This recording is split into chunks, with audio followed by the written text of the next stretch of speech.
Hi, I'm Lance Roberts, host of The Lance Roberts Show, and today we're talking about, fundamentally speaking, earnings estimates for 2019 are still way too high.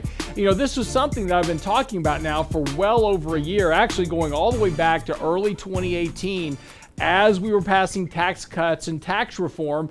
Of course, analysts were just stumbling all over themselves to try to boost estimates based on the impact of how tax cuts were going to boost bottom line earnings. And I said then, be careful with this because ultimately tax cuts don't have that big of a benefit to overall corporate growth because as you have these tax cuts, we're lowering other issues that are happening. And again, we haven't really solved the issue of the consumer, where the consumer remains very weak. Again, top line revenues for companies, as we'll discuss in a moment, really haven't grown that much over the course of the last really decade. But comparative to bottom line earnings, we've actually had a massive increase in corporate profitability. Yet even despite this fact that we had this tax cut boost, it was expected that stock markets perform very well. But in fact, that turned out not to be the case. But look, here's what we talked about last year. Beginning in early 2018, I mapped out this chart.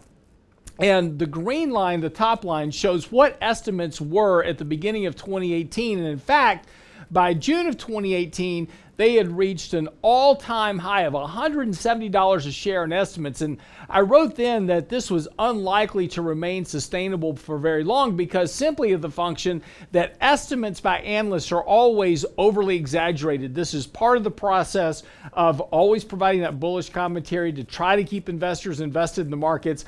And their estimates always get well ahead of reality. And I said then that we would likely see a reduction in earnings back to more normal trends, and that's this red dash line.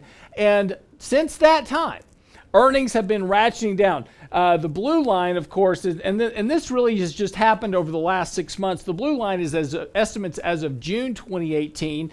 The orange line is December of 2018. So, and of course, the gold line at the bottom, just above this red dash line that we had originally laid out in January of 2018, rapidly catching up here.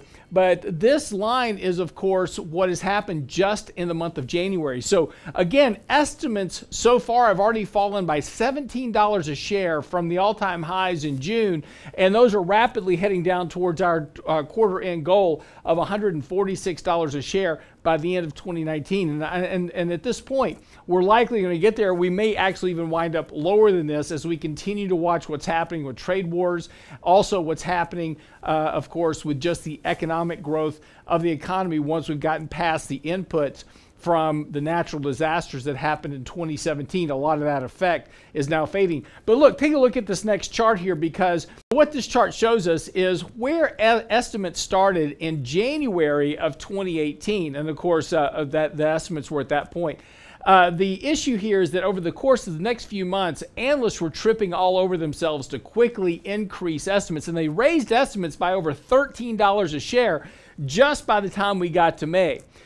Since then, of course, the reality of economic growth, what's happening with trade tariffs and trade wars, etc., have all begun to weigh on that. And as corporate growth continues to weaken along with economic growth, we've seen those estimates ratchet down. And today, here we are in January, we are now $3.42 lower per share than we were back in January of 2018. Now, this is important because remember, back over here at the beginning of 2018, you were told that, hey, buy stocks because stocks are cheap on a forward earnings basis because this explosion in profitability is going to lower valuations. But the problem is that forward estimates are always too high. Therefore, that buy of valuation at that point always historically has turned out to be wrong. And that's what's happened here. Again, stocks today are actually more expensive than where we were in May and June of last year. Even despite the 20% correction in 2018, you're paying more for a dollar's worth of earnings today than you were in May of 2018 before the decline. Now, what's important about this chart is that, as you'll see, the estimates here are for 2019. Now, this is 2018 data on estimates looking forward to 2019. So again, what we see is that estimates are always wrong, and historically this has proved out to be the case time and time again forward estimates are always over exuberant, and we wind up getting towards reality at the end. But the problem here is that as we talked about corporate earnings, and again, we have earnings season going on right now, and yes, corporations are beating earnings, but what are they beating? They're beating estimates that have been dramatically lowered over the course of the last several months. So yes, it's not surprising they're actually beating earnings estimates. In reality is if we held analysts to their original estimates, what they originally estimated, we wouldn't be seeing 80% of companies beat earnings. We'd see 80% of companies missing their estimates because the bar continues to get lowered simply so we can have these beat rates. And again, this is the myth of earnings growth, et cetera, that we look at in the market. So go to the next slide. I'm going to show you this in more detail. We talked about a second ago that investors are paying more for stocks today than they were back in June of 2018. But in reality, again, when you take a look at the bottom line of corporate balance sheets, what happens at earnings per share? Well, earnings per share are greatly manipulated by things like share buybacks, accounting gimmickry, which accounts for about 20% of corporate profitability all by itself. But when we take a look at what happens at the top line, price to sales, we see that investors today are paying some of the highest level of valuations in terms of price to sales, even higher than we were at the peak of the dot-com bubble in 2000. Valuations are a function of what you pay. And if you overpay for ownership and equities, and if you overpay for what you're paying for in sales and cash flow, you're going to wind up having a lower rate of return in the future. Let's go to the next slide here. I'm going to show you a little bit more about this manipulation of bottom line earnings. What this slide shows you is this blue line is the number of shares outstanding. And of course, as we know, share buybacks have been a huge portion of how companies have been beating earnings over the course of the last decade. And what you see here is this declining number of shares outstanding. In fact, a dramatic drop here. Of course, that is boosting bottom line earnings, reported earnings per share, because if I reduce the number of shares outstanding, even if I don't earn any more money, the amount of profit per share goes up. So again, one of the biggest manipulations to bottom line growth has been through simply share buybacks. Now, that doesn't create more revenue. Take a look at this bar chart right here, which shows reported earnings per share versus sales per share. And again, this is since 2009 cumulative. Now, this is not annual, but cumulative. Since 2009, reported earnings per share have grown by 380%, but yet revenue, what happens at the top line, has only grown by 53% in total. Now that really shows you a lot about